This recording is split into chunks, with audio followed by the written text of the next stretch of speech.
Howdy! I lived in Texas for about 6 years, so at A&M, if you say howdy, you're supposed to say back. So let's do that one more time.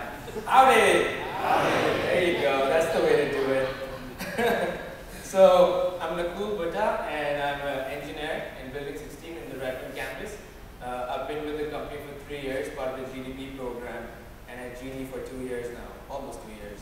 So today, as Brad mentioned, I'm just going to talk about India, its culture, some of the business practices over there, and how we can connect both of those and influence it in what we do as engineers and as Genie. You know, that's what I really want to talk about. So before I move on, I just want to give you some background of India. So it is part of Asia, it's part of the Indian subcontinent, it's right next to China. It's the 7th largest country in the world and the 2nd largest population, soon to be the largest in 2030. So some basic facts about India. I want to talk more about India in terms of diversity and culture as part of this talk. And so I'm going to go through, so it's one word that I describe India as diversity. It really is a diverse country. And it has diversity in geography. So you have the Himalayas, the world's tallest mountain range up in the north, and you have the Thar Desert in the west. You have beautiful green hills in the east, next to China. And then you have the heartland, the main part of India, which is dense forest, and you have a lot of tigers and all that cool stuff over there. And then you have, so the bottom part of India is all coastline. So you have pristine beaches. So geography, climate-wise, it's very diverse. Also, then you have the people of India, which again from the north you have the Himalayas, the really fair skin. To the west where you have really colorful people with really colorful outfits. To the east, where about 200 million people are Oriental looking, so they are not from China, they are from India. So you see some pictures of the different people I've posted. Then you have the South Indians with dark, rich skins, and also like obviously the Indian farmer. There's a picture of that who basically works in the sun pretty hard. So that, and then want to talk about religion, since religion is such an important part of every society. Want to talk about religion, and India has basically all the religions that you can think of. You know, on the top left you have the Golden Temple, which is the place for the Sikhs, and then Hinduism is the main religion, which is 60–65%. Then you have second largest population of Muslims in the world in India, and then you obviously have the churches and Jews and all the other smaller religions that are not the mainstream religion. So it's very diverse in terms of geography, climate, people, religion, 29 languages spoken by over 1 million people.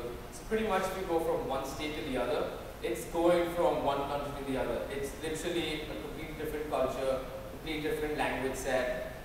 It's just fascinating. So if I go outside Delhi and I go to another state, it's hard to communicate just because it's totally different language set.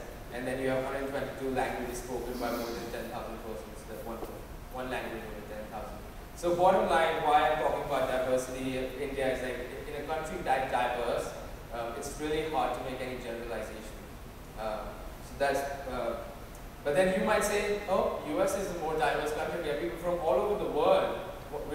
There we're talking only one country, but you have people from all over the world. And I thought about that, you know. And I said, okay, so what is the difference? So before I move on, I do want to say I've lived here about 7 years now, and I do want to emphasize again how grateful I am for being here, and everyone living here should really appreciate what they have, because it's still, in my opinion, the best higher education that you can get anywhere in the world. You have the most progressive society, best technologies, best engineers, scientists, entrepreneurs, the most entrepreneurial society in the world, I think. So it's really good to be part of this society and really appreciate what we have. And then now coming back to India and how the US and the diversity in India is slightly different. So in the US you have diversity from all over. So it's an external diversity. People have come from outside, inside. Whereas in India, those people from all these diverse backgrounds have been living there for centuries, you know. So you've had that diversity, it's an internal diversity within that particular area, whereas the American diversity comes from outside. So that's what I call the external versus the internal. I'm not saying it's good or bad, it's just different. And then also like, it's spread out over here in the US. So you find Indians in the East Coast, West Coast, Asians all over, African Americans. It's all spread out. So it's very diverse in that perspective. Whereas in India, like one state has a particular kind of culture and it's more focused in that particular culture. You go to another state, so it's a more localized form of culture. So different markets in different states in India might be different. So that's what I call the spread out versus the localized. Again, bottom line, business practices need to be focused to meet localized needs, and that's the whole point of talking about the diversity and culture and all that. Oh, this was a fun slide I just wanted to put in about the Indian punctuality.